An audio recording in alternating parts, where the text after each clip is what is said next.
Assalamualaikum warahmatullahi wabarakatuh. Alhamdulillahi rabbil alamin. Wal aqibatu lil muttaqin wala udwana illa 'alal zalimin. Wassalatu wassalam ala sayyidina Muhammadin wa ala alihi wa ashabihi ajma'in. Amma ba'du, rabbi shrah li sadri wa yassir li amri wahlul 'uqdatam min lisani yafqahu qawli. Ma'asyiral hadirin, para bapak ibu jamaah salat subuh Masjid Al-Muhajirin yang insya Allah kita berharap selalu saja dalam naungan rahmat dan maghfirah dari Allah Subhanahu wa taala. Puji dan rasa syukur kehadirat Allah Subhanahu wa taala, kita mengulang kembali setelah dalam sholat subuh tadi kita pun telah memuji Allah berulang-ulang kali. Pujian kita yang berulang ini disebabkan karena nikmat Allah pun tidak pernah berhenti berharap besar. Ketika kita mengulang-ulang pujian kehadirat Allah Subhanahu wa taala atas nikmatnya, Allah pun ridho dan pada akhirnya menambah lagi nikmat kepada kita semua. Amin ya rabbal alamin. Salawat beriringkan dengan salam pun pada saat kita membacanya, harapan tertingginya Allah menyampaikan seluruh untayan salawat tersebut kepada baginda Nabi dan kemudian dijadikan alat bukti kita mencintainya dan kendaraan yang kita gunakan meraih syafaat yang pernah dijanjikannya. Amin ya rabbal alamin. Ma'asyiral hadirin, para bapak ibu yang saya hormati, di kesempatan pagi hari ini saya ingin mengajak bapak ibu semua menelusuri pandangan para ulama. Saya ketika menyampaikannya sekali lagi mengungkapkan pandangan ulama. Sebab saya bukan orang yang memahami pandangan dalam Al-Quran kecuali manut kepada para ahlinya. Maka bagaimana pandangan para ulama berkaitan dengan surat Al-Lail yang hari ini saya ingin sampaikan agar lebih dekat kepada kita ketika membacanya. Surat Al-Lail ini diterjemahkan atau banyak terjemahnya lail itu malam. Selalu begitu dan memang benar lail itu malam. Tapi ada ulama tafsir yang menyimpulkannya kata lail asalnya bukan malam katanya. Lail itu gelap.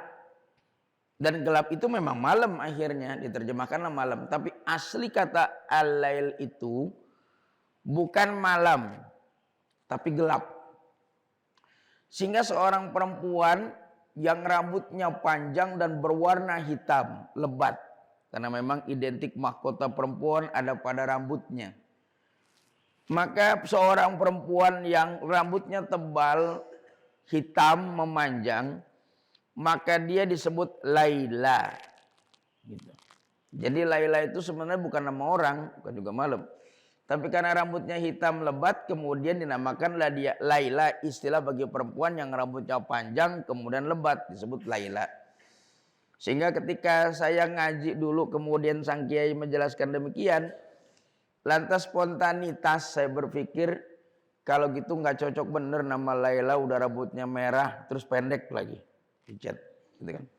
Namanya Laila, rambutnya pendek, udah gitu pirang pula dicat gitu. Kayaknya nggak cocok bener kayaknya sih gitu ya. Karena kata Laila itu menunjukkan dia berambut hitam dan panjang. Bapak Ibu yang saya hormati, dalam surat Al-Lail Allah bersumpah, "Wal-laili idza yaghsha, wan-nahari idza tajalla, wa ma khalaqadz dzakara wal untha, inna sa'yakum lasyatta. Fa amma man a'ta wattaqa wa saddaqa bil husna, fasanuyassiruhu lil yusra. Wa amma man bakhila wastaghna wa kadzdzaba bil husna fasanuyassiruhu lil usra. Wa ma yughni anhu maluhu idza taradda inna alaina lal huda wa inna lana lal akhirata wal ula.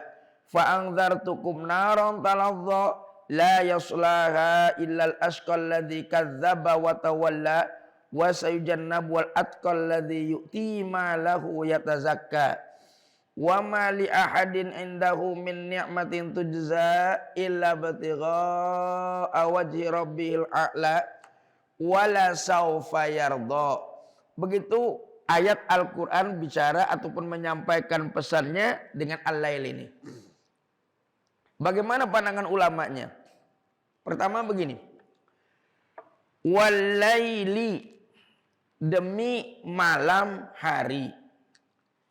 Allah bersumpah dengan demi malam hari. Wal-laili idza yaghsha, ketika dia menutupi matahari. Wal-laili demi malam idza yaghsha, ketika dia menutupi langit, maksudnya. Ya, demi malam ketika dia menutupi langit. Wan nahari idza tajalla, dan demi siang ketika cahayanya sudah tajalla, terang benderang. Tajalli, tajalla, terang benderang. Allah bersumpah demi malam ketika dia gelap, menutupi langit, kegelapannya. Dan kedua, Allah berfirman lagi, bersumpah lagi demi siang yang cahayanya terang benderang. Pandangan ulama terhadap tafsir ayat ini beragam, beda-beda. Maka saya mengulang lagi mengingatkan bahwa ulama tafsir itu nggak satu pandangan gitu loh. Sehingga jangan pernah mengklaim tafsir si A paling benar, ucapan si A paling benar, jangan mengklaim gitu. Ya, maka ulama-ulama yang bijaksana dulu kalau sudah menjelaskan tafsirnya, mereka menutup dengan ungkapan wallahu a'lam bishawab. Dan Allah lah yang Maha mengetahui kebenarannya. Tugas mereka, tugas saya, tugas para ulama hanya sekedar mencoba untuk menjelaskan sesuai dengan akal fikiran. Boleh jadi dari sisi kebahasaannya, atau mungkin boleh jadi dari ayatnya, bahkan dari akal pikiran manusia. Kalau sudah begitu, ya beda-beda sudah tafsir itu. Makanya jangan pernah mengklaim gitu. Sayangnya kita ini kalau sudah memberikan arahan ataupun pemberitahuan tentang tafsir, mengklaim itu kebenaran sejati gitu. Sayang tuh yang begitu tuh. Ya, soalnya nggak ada ilmu lain. Padahal ilmu itu banyak. Kalau seandainya kita mencelupkan tangan ke lautan, kemudian kita mengangkat tangan tersebut, yang tersisa di tangan ini air-airnya, itulah ilmu yang baru terserap dari semua ilmu Allah itu. Bahkan dalam surat Al-Kahfi, kalau saja pohon-pohonan atau semua atau air laut ini dijadikan tinta untuk menulis kalam Allah itu, nggak akan pernah kalam Allah itu habis ditulis oleh manusia, meskipun Allah harus menambahkan lagi dengan jumlah air laut yang sama. Nah, kalau gitu udah, disitulah kebijakan para ulama bilang jangan mengklaim. Tugas kita menyampaikan aja udah. Mengklaimnya nggak boleh. Wallahu a'lam bishawab. Itulah kalimat yang bijaksananya para ulama dulu. Wal-laili idza yaghsha. Banyak ragamnya. Nah, saya mengutip pandangan ulama yang saya suka. Tidak menyalahkan pandangan ulama lain, enggak. Wal-laili idza yaghsha itu Allah bersumpah demi keindahan katanya. Ya, ulama ini memahami ketika malam ketika gelap, malam ketika gelap, siang ketika terang benderang. Kalau gitu Allah ini bersumpah dengan keindahan alam semesta itu. Bolehlah. Dan saya senang kalau begitu ketika Allah berfirman atau bersumpah dengan keindahan. Sama sekarang ini akhirnya. Nempel juga dengan satu riwayat yang menyimpulkan dengan Allah itu indah. Allah mencintai keindahan. Kata Nabi bilang begitu. Allah itu indah dan Allah itu mencintai keindahan. Sehingga segala macam keindahan yang tidak bertentangan dengan kaidah-kaidah agama, ya boleh. Bahkan Allah yang maha indah itu memberikan ketetapannya kepada manusia untuk mencintai keindahan. Kasih, Allah maha indah kok. Akhirnya indah macam-macam. Ada indah dalam seni suaranya, melantunkan Qur'annya, indah dalam tulisannya. Tuh kita lihat tuh ada tulisan-tulisan bagus tuh kaligrafi. Indah dalam sisi bangunannya. Setiap orang punya naluri ya, punya keindahan. Bahkan bapak, ibu, kita nih pakai baju nih. Nggak sekedar pakai baju aja sebenarnya. Tapi baju itu pun punya nilai keindahan di sisi manusia. Kasih. Maka Allah bilang kami telah menurunkan pakaian buat kami nutup aurat. Satu, nutup aurat. Dua, dengan pakaian itu kamu bertambah indah. Warisan. Dalam Al-Quran surat Al-A'raf tuh. Warisan itu bulu. Nah ulama menafsirkannya kami turunkan pakaian untuk kalian semua untuk nutup aurat. Itu pertama dan utama. Tapi di sisi lainnya warisan sebagai keindahan bagi kamu. Rish itu bulu. Nah kenapa bulu kemudian terjemahnya keindahan? Karena orang-orang dulu itu menggunakan bulu-bulu binatang biasanya kalau pakaian tuh. Ya, ada pakai baju di sini bulu. Bahkan ada yang menggunakan bulu-bulu angsa. Orang-orang Dayak tuh pakai bulu-bulu angsa. Maka kalau gitu dia menganggap itu sebuah keindahan. Meskipun dalam batasan yang berbeda-beda. Kita punya batasan sendiri, mereka punya batasan sendiri. Batasannya beda-beda. Kita ini indah tapi batasannya harus begini. Orang lain ini indah, batasannya boleh begini. Maka kalau bapak ibu lihat orang Papua yang laki-laki pakai koteka kan. Pakai koteka itu menurut orang Papua udah indah bener itu. Ya, dia pakai baju segitu tuh, yang laki-laki koteka. Segitu dia bilang udah maco bener, udah indah. Udah gitu saya lihat di Facebook ada seorang ibu berjilbab, kemudian ada dua orang laki-laki Papua pakai koteka, dia di tengah-tengah. Foto lagi pakai begini nih, gitu. Ya, sebelahnya koteka semua pak, gitu. Nah yang model begini yang nggak bener kalau bagi saya sih, gitu ya. Kalau bagi mereka indah, iya ukuran mereka bukan buat kita, gitu. Jadi jangan menampilkan keindahannya mereka. Mereka udah berbeda dengan batasan kita. Beda batasan. Kalau menurut mereka indah ya terserah. Tapi bagi kita batasannya nggak begitu, nggak boleh. Ya, jadi meskipun kita boleh saja menghormati pendapatnya, tapi kita tidak ikut dengan perbedaannya, gitu loh. Jadi nggak sembarangan semua. Jadi kalau gitu ada ulama yang menyimpulkan walaili itu Allah berfirman demi keindahan malam, malam itu indah. Siang itu indah. Ya cuman sering saya bilang kalau kita sudah melihatnya tiap hari, tiap saat, sesuatu yang indah akan biasa aja. Ya. Bapak bikin rumah dengan ornamen yang bagus, pertama kali lihat bagus, indah, tapi tiap hari kita di rumah di situ ya biasa lagi akhirnya. Karena ngelihatnya udah sering. Tapi pertama bukankah itu kreasi keindahan? Pernah saya bilang naik ke gunung Perahu tuh di Dieng. Naik karena nggak begitu tinggi. Begitu ngelihat matahari terbit, itu indahnya luar biasa. Nggak sekedar di Sikunir, kalau Sikunir begitu. Tapi kalau di perahu itu lebih tinggi lagi sehingga beberapa gunung kan kelihatan tuh. Naiklah ke situ. Mataharinya indahnya luar biasa ketika keluar itu. Ya, sampai kemudian ambil handphone. Sampai kemudian terus per detik diabadikan ngelihat bagaimana matahari terbit menyesuaikan dengan matahari syuruk nih kayak apa? Lihat syuruk di sini jam berapa? Mataharinya kayak apa? Lihat di situ. Nah, ketika itulah matahari keluar luar biasa bagusnya ciptaan Allah itu. Nah, saat itulah sambil pegang handphone kemudian mengabadikan subhanallah luar biasa keindahan Allah itu. Bukankah kita takjub? Tapi ada orang di sebelah lagi dagang jagung bakar gitu tuh. Tiap hari dagang jagung bakar di situ. Ketika kita luar biasa subhanallah luar biasa, yang tukang jagung mah cuma ngipasin aja. Enggak bilang subhanallah tuh. Kenapa? Bagi dia matahari terbit besok juga terbit lagi, dia lihat lagi. Bagi kita di handphone kita save, tapi bagi dia ya biasa-biasa aja karena udah ngelihat tiap hari. Jadi segala sesuatu itu punya nilai-nilai keindahan. Maka wajar manusia diperbolehkan untuk mengungkapkan keindahan-keindahannya. Selama tidak bertentangan dengan kaidah-kaidah agama. Bukankah saya pakai cincin, nggak sekedar pakai cincin aja. Tapi pakai cincin saya menganggap sebagai sebuah keindahan. Apalagi kalau udah cincinnya matching sama baju. Udah pede bener udah. Gitu kan. Ibu juga begitu, pakai sepatu bukan sekadar alat untuk jangan sampai kaki menginjak sesuatu. Bukankah itu pun dipaskan dengan pakaian atas, bawahnya, sepatunya, tasnya. Dulu hanya sekedar menjadi alat dulu. Tas cuman buat nenteng. Tapi bukankah manusia punya seni keindahan? Tasnya dibuat, warnanya disamakan. Kita pakai dengan yang senada.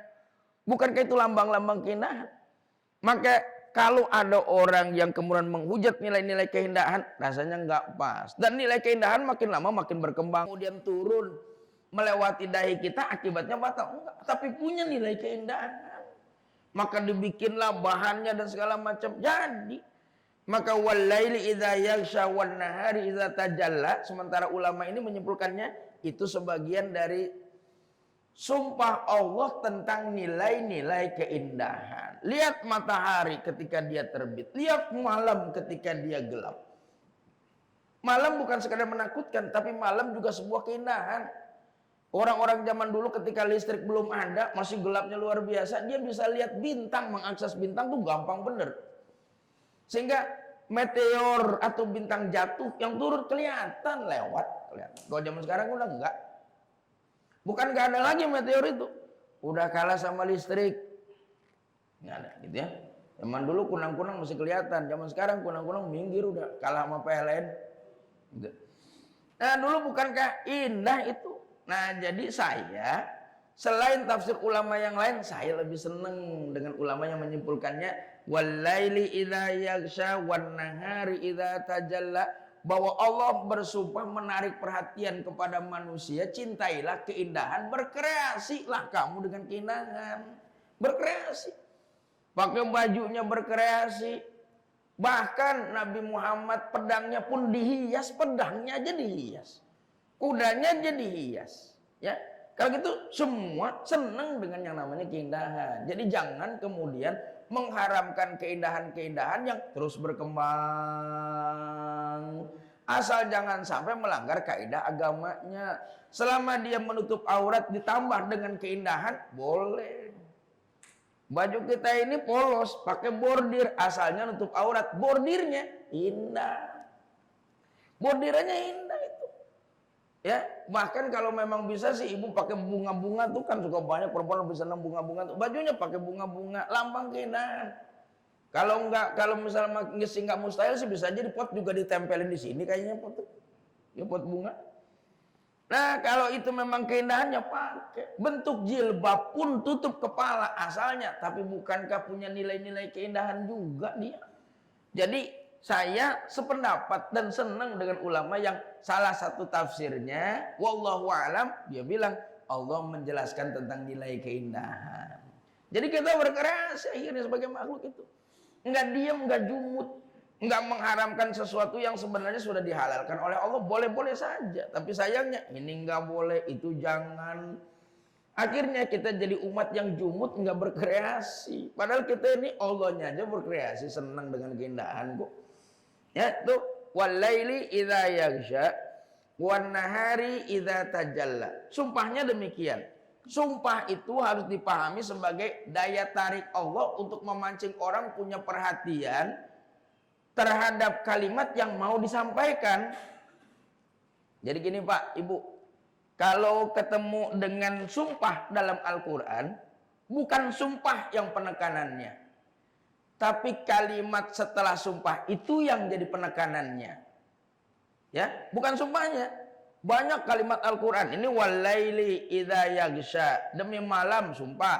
Wal asri, demi masa. Wadduha, demi duha. Ya. Kemudian wasyamsi, demi matahari. Kalau Allah bersumpah dengan demi, penekanannya bukan pada sumpahnya, tapi penekanannya pada kalimat setelah yang disumpah. Itu apa? Supaya narik perhatiannya aja. Saya kalau pengen ngomong sesuatu agar Bapak, Ibu punya perhatian terhadap apa yang saya mau ucapkan, maka boleh jadi saya akan bilang begini, dengerin Pak, dengerin deh, catat deh. Gitu. Artinya apa yang ingin saya sampaikan ini penekanannya di situ.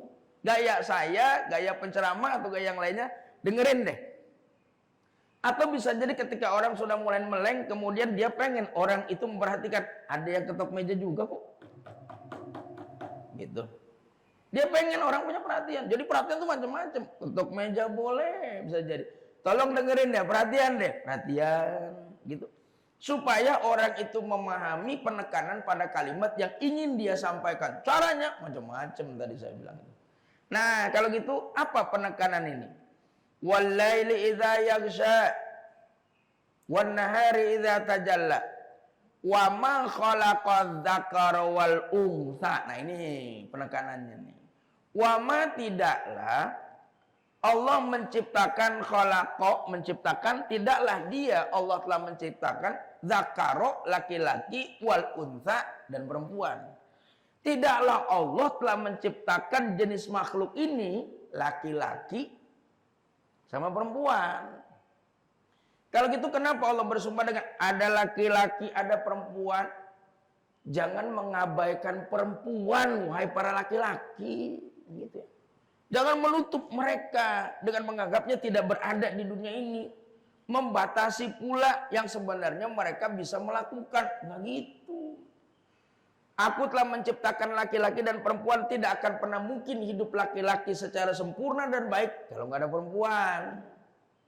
Nggak mungkin juga perempuan hidup secara baik kalau nggak ada laki-laki. Bahkan Al-Quran menyebut laki-laki dengan perempuan ba'duhum awliya'u ba'd.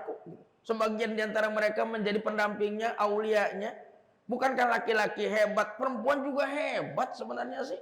Nggak ada yang kalah sebenarnya sih. Kemampuan laki-laki ada, ya. Tapi perempuan juga punya kemampuan yang tidak dimiliki laki-laki. Kalau kata kiai saya bilangnya begini. Kehebatan jarum itu tidak akan pernah menghasilkan rajutan indah kalau dia tidak pernah bertemu dengan benang yang sifatnya lembut. Benar nggak tuh? Ya, kehebatan jarum, tegak, hebat, kuat, keras. Nggak akan pernah mungkin ketemu dengan jahitan indah kalau dia nggak ketemu dengan benang yang sifatnya lembut. Kalau ketemu benang baru jalan. Kalau gitu bukankah jarum yang kokoh membutuhkan benang yang lembut? Kalau gitu bukankah itu laki-laki sama perempuan? Kelembutan benang dibutuhkan oleh kekuatan jarum. Kekuatan jarum dibutuhkan kelembutan benang. Kan sama sebenarnya sih. Sehingga menghalangi perempuan untuk melakukan aktivitasnya sama dengan menolak ketetapan Allah, kata sementara ulama itu. Nah, jadi di sini saya senang. Laki-laki sama perempuan punya hak yang sama ke masjid. Saya lebih senang begitu. Itu ulama menjelaskannya. Katanya ada ucapan Nabi yang sebaik-baik sholat perempuan di rumah, bukan di masjid.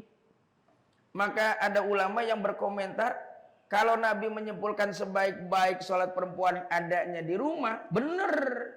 Tapi bukankah itu zaman dulu di mana perempuan tidak punya perlindungan untuk jalan di malam hari? Nabi bilangnya sholat perempuan sebaiknya di rumah. Istrinya sholat di mana? Di masjid. Kalau dia bilang perempuan sholatnya di rumah, istrinya sendiri di masjid. Kalau gitu apa enggak pelintat-pelintut tuh omongan? Ya, dan orang lain bilangnya suruh di rumah, istrinya di masjid. Orang riwayatnya banyak kok. Kami para istri Nabi itikaf di masjid selama ada suami kami. Kan di masjid dia. Kalau gitu dia ke masjid. Atau ada riwayat kalau kami istri Nabi ini sholat. Begitu sudah mulai kami baru ke masjid. Terus kemudian kami selesai. Nabi begitu selesai. Assalamualaikum warahmatullahi. Assalamualaikum warahmatullahi. Kemudian kami pulang sebelum Nabi nengok ke belakang. Balik badan. Makanya ada ulama ustadz-ustadz ataupun imam-imam. Kalau dia sudah selesai melaksanakan sholat. Dia balik badan. Balik badannya jangan ke sana terus. Jadi kalau sudah selesai mengungkapkan Allahumma antas salam wa minkas salam, selesai balik badan. Ngadep jamaah deh, setidaknya miring. Kenapa? Untuk menunjukkan bahwa miringnya Nabi, balik badannya Nabi menunjukkan bahwa sholat itu sudah selesai. Buktinya balik gitu. Bahkan ada ulama yang menyimpulkannya, bukankah beliau membelakangi arah kiblat padahal pada melaksanakan sholat haji wajib menghadap kiblat, menunjukkan kepada di belakangnya bahwa sholat sudah selesai. Nah, kata para istri Nabi bilangnya apa? Kami pulang ke rumah sebelum beliau balik badan. Berarti di masjid kan? Kenapa diperintahkan perempuan lain sebaik-baiknya di rumah sementara istrinya di masjid? Karena kalau bagi istrinya di masjid, itu kan dekat. Ya ibarat sini tinggal buka pintu aja udah rumah ke sana. Jadi aman lah, suaminya ada di sini. Lantas kalau dia masuk masjid kan masjidnya nempel dengan rumahnya. Sampai Nabi bilang antara mimbar itu dengan rumahku ini adalah taman surga. Gitu. Kalau gitu bukankah rumah Nabi itu nempel dengan masjidnya? Kalau nempel dengan masjidnya bukankah gampang beliau untuk masuk ataupun istri Nabi keluar masuk ke masjid? Maka di situ nilai perbedaan kenapa perempuan lain nggak boleh, istri Nabi ke masjid. Karena yang lain perempuan nggak terjamin keamanannya kalau keluar di malam hari. Gitu. Ya. Keluar dia sepi, gelap, ketakutan banyak di tengah masyarakat yang kurang baik. Maka Nabi memberikan jaminan kalau perempuan sebaik-baik sholat di dalam rumahnya, bahkan di dalam rumahnya, di ujungnya, nggak usah keluar lah. Itu untuk memproteksi. Sehingga banyak kemudian sahabat perempuan merasa tidak nyaman kalau kami pengen sebenarnya kayak laki-laki ke masjid. Pahalanya gedean dia ke masjid. Bukankah Nabi bilang kalau soal pahala semua sama? Ya, sama.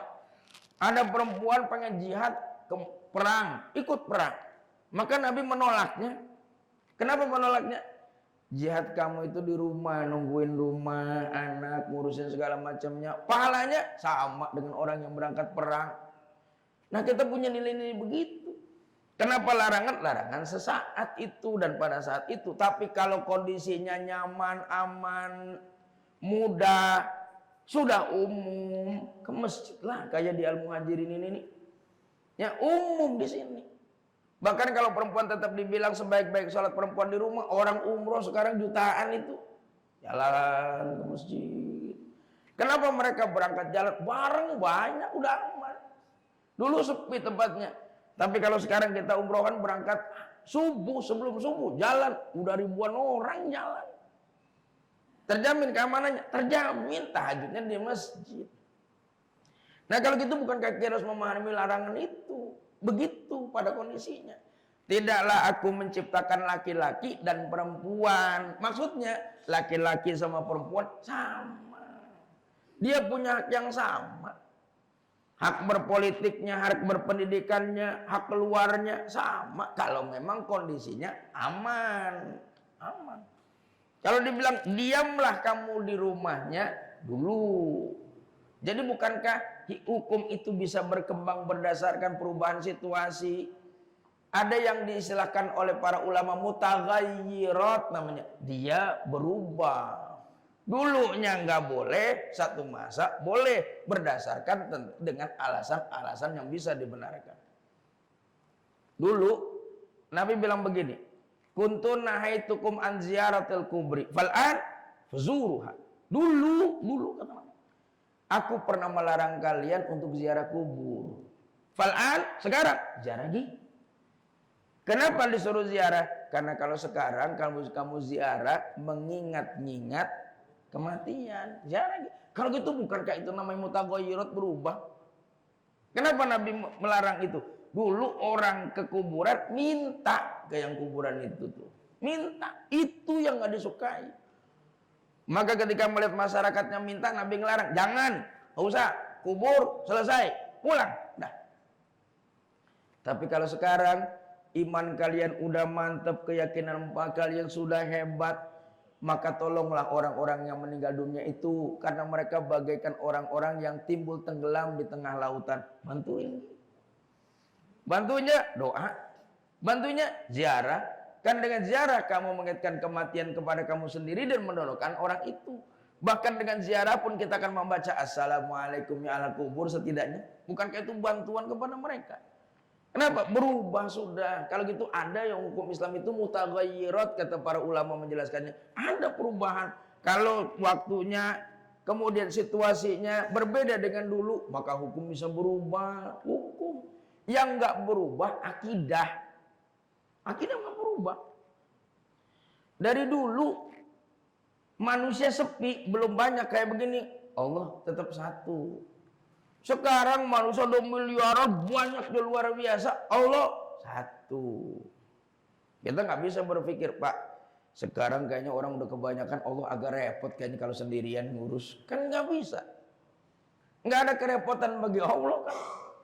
Ya, bahkan Allah itu tidak tersentuh dengan ngantuk, dengan tidur, bahkan tidak lelah menjaga langit dan bumi, menyebutkan begitu. Ya, bukankah dalam surat yang biasa kita baca ayat kursi itu, beliau itu Allah itu tidak pernah lelah untuk menjaga langit dan bumi, hifzuhuma.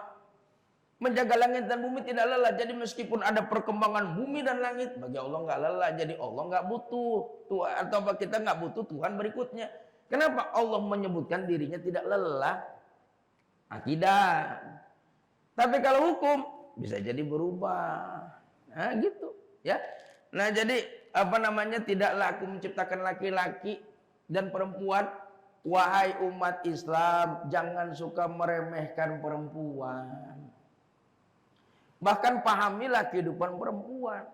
Bahkan boleh jadi bekerja samalah dengan perempuan.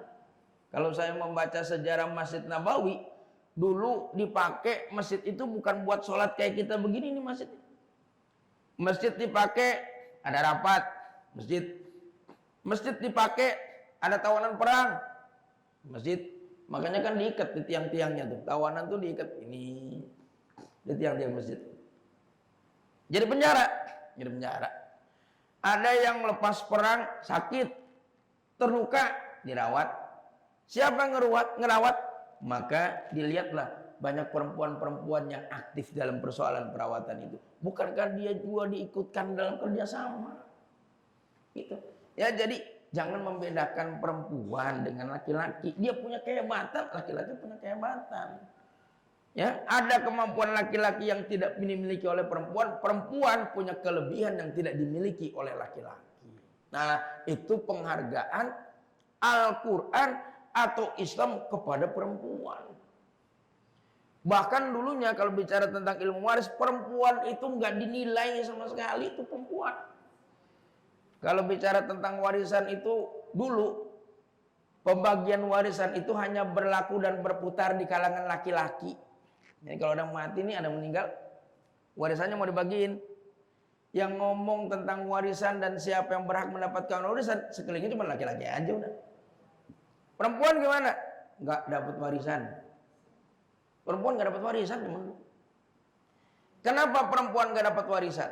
Karena perempuan itu barang warisan. Dulu tuh. Coba deh, balik lagi ke sejarah. Perempuan barang warisan. Jadi kalau suaminya meninggal dunia, istrinya kan banyak tuh.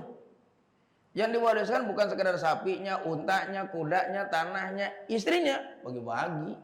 Bagi tuh. Ya, ada suami yang meninggal dunia punya istri 50. Zaman dulu 50 sedikit, Pak. Sedikit. Orang nikah tanpa batas.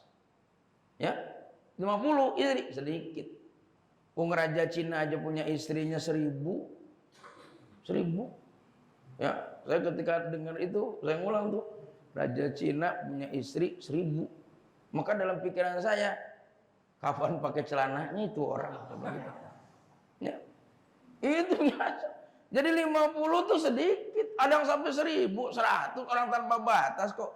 Jadi kalau seandainya ada agama Islam ini, laki-laki 4 itu bukan berarti nyuruh 4. Membatasi dari tidak terbatas sampai dibatasin segitu aja udah.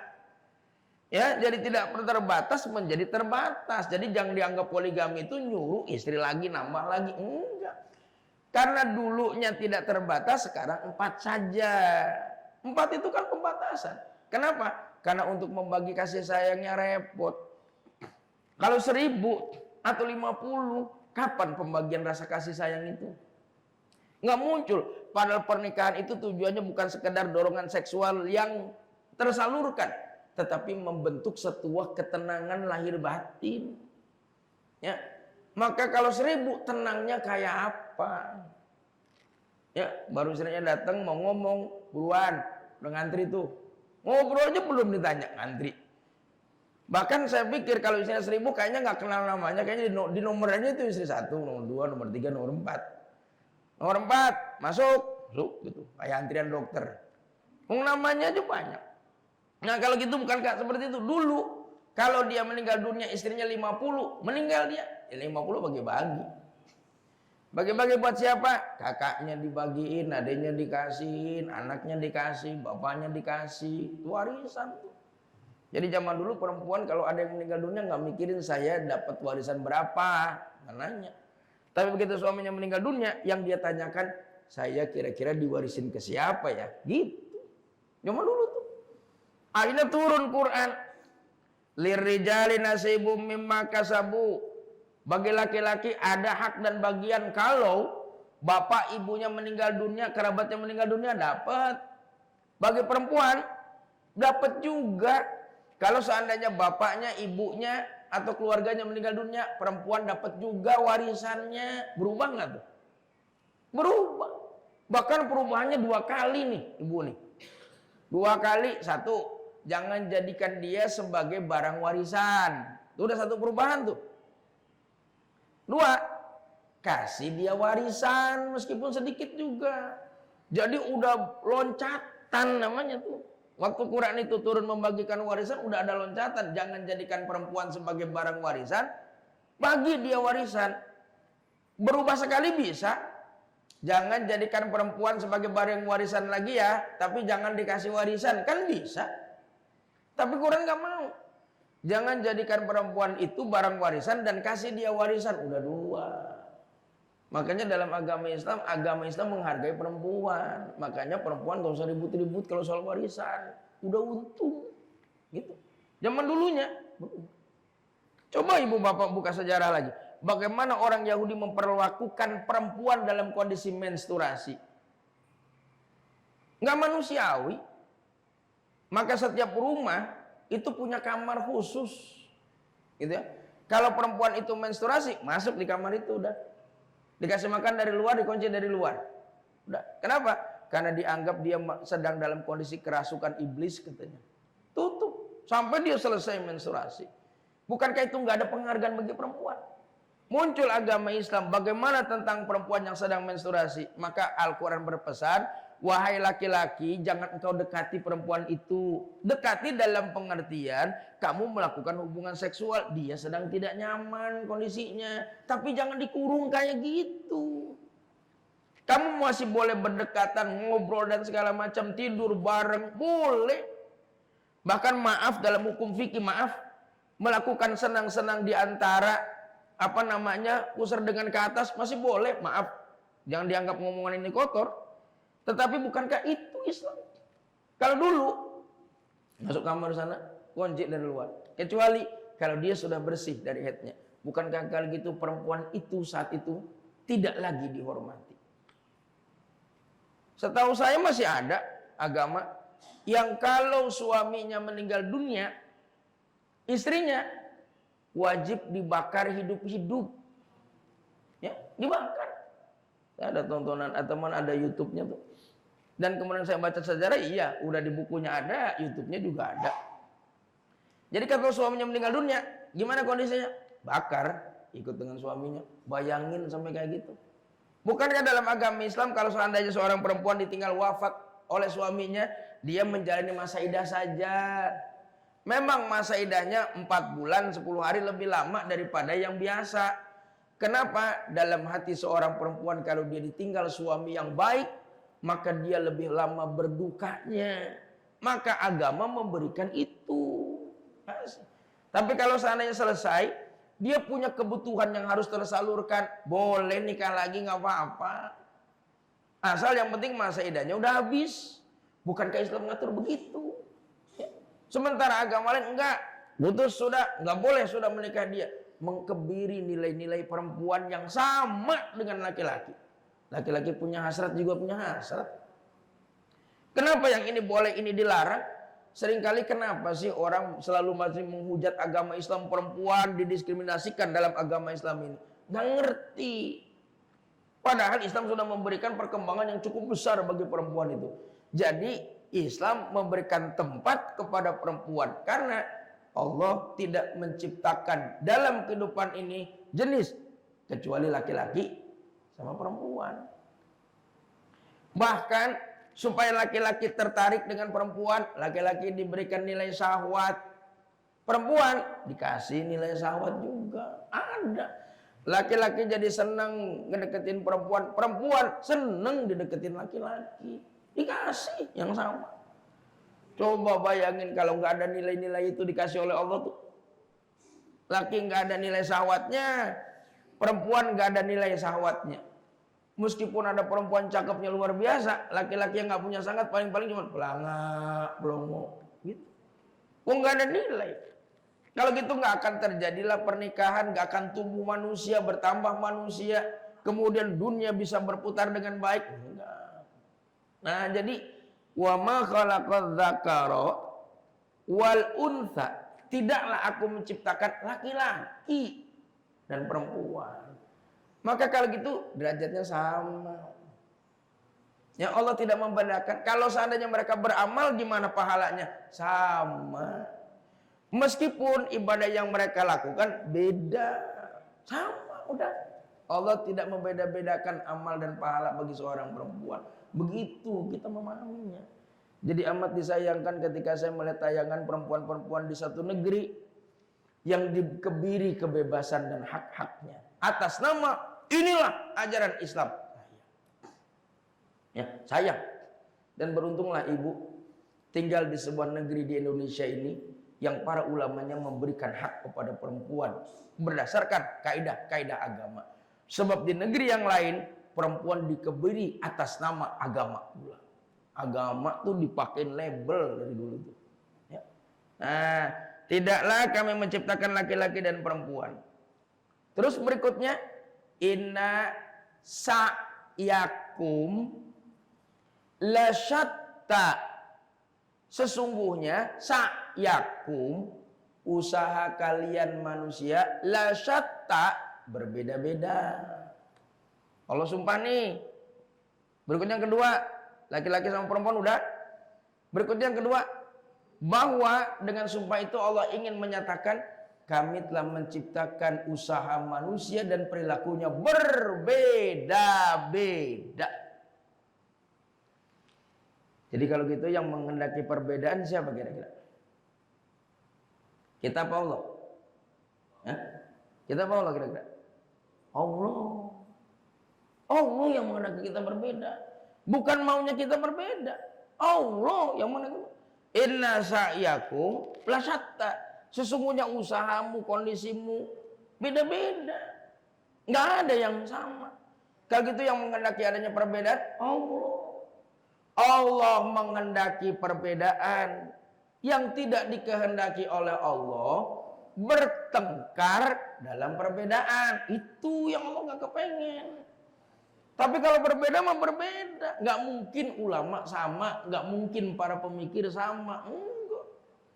Udah pasti beda. Ya. Jadi kalau jadi ulama bijaklah gitu, ya. Hargai orang lain beda. Jangan kemudian maaf muncul kata kasar kepada orang yang berbeda. Ya, dia nggak menghargai perbedaan. Jangan biasa mengungkapkan kata-kata kasar untuk nilai-nilai perbedaan itu. Yang mengungkapkan nilai-nilai kasar ataupun ungkapan-ungkapan kasar terhadap sebuah perbedaan sama dengan orang yang menolak ketetapan Allah kayaknya. Ya, Allah beda. Nabi aja beda. Membiarkan perbedaan. Bapak Ibu yang pernah melaksanakan ibadah haji, kalau sudah selesai melaksanakan ibadah haji, ada nafar awal sama nafar sani kan? Ya. Kalau orang haji nih, ngerti deh. Nafar awal sama nafar sani suka ditanya kalau pulang, gimana hajiannya? Nafar awal apa nafar sani? Oh, alhamdulillah saya nafar awal. Baru kenal tuh nafar awal kalau udah haji.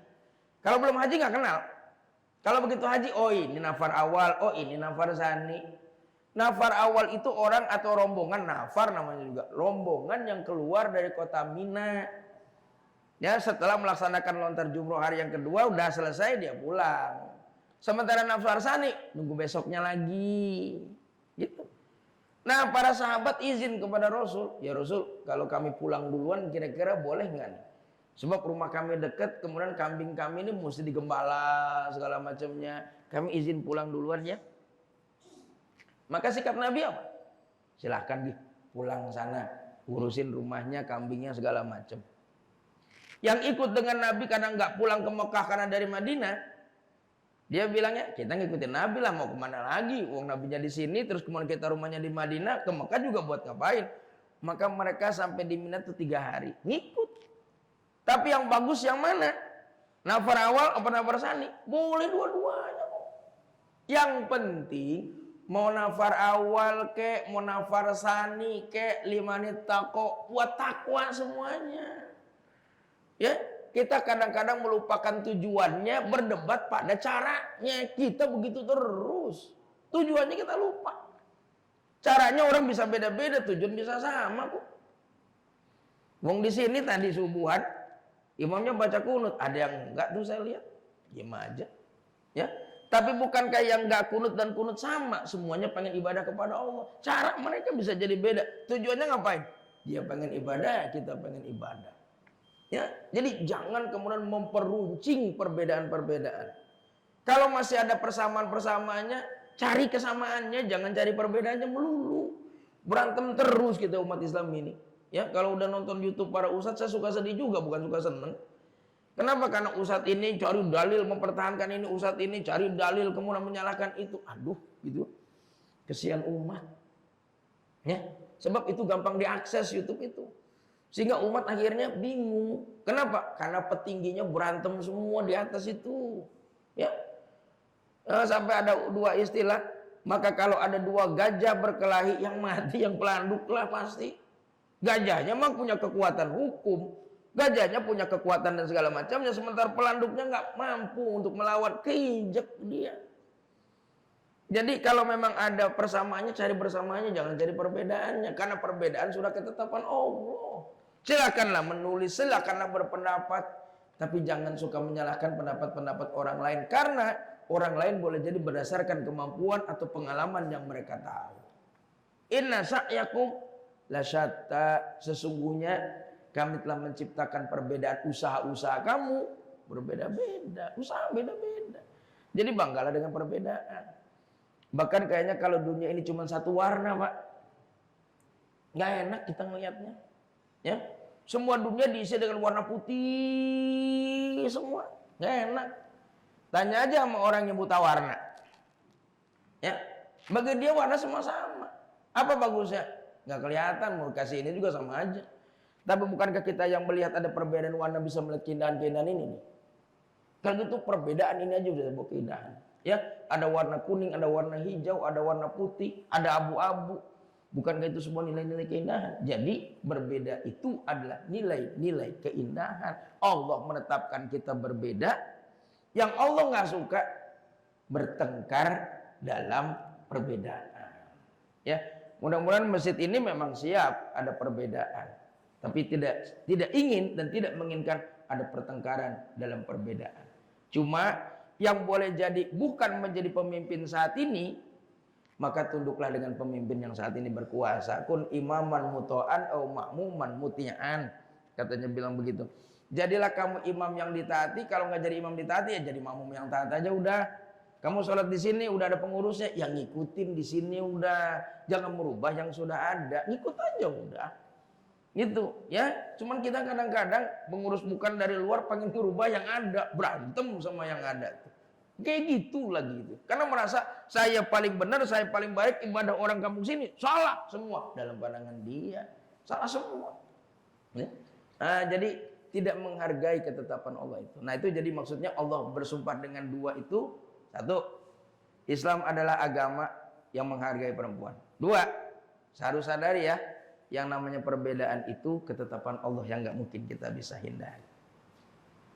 Karena waktunya sudah syuruk, ini yang bisa saya sampaikan. Mungkin ada 1 atau 2 pertanyaan diskusinya. Jika saya sanggup menjawabnya, saya jawab. Kalau enggak, jadi PR bagi saya. Silakan Bapak Ibu. Dari sebelah kanan dulu deh, biar gampang ngelihatnya, supaya nggak muter-muter nyariin orang yang nanya. Ada? Waalaikumsalam. Wirelessnya silakan. Silakan Pak Ramlan. Assalamualaikum Ustaz. Waalaikumsalam warahmatullahi wabarakatuh.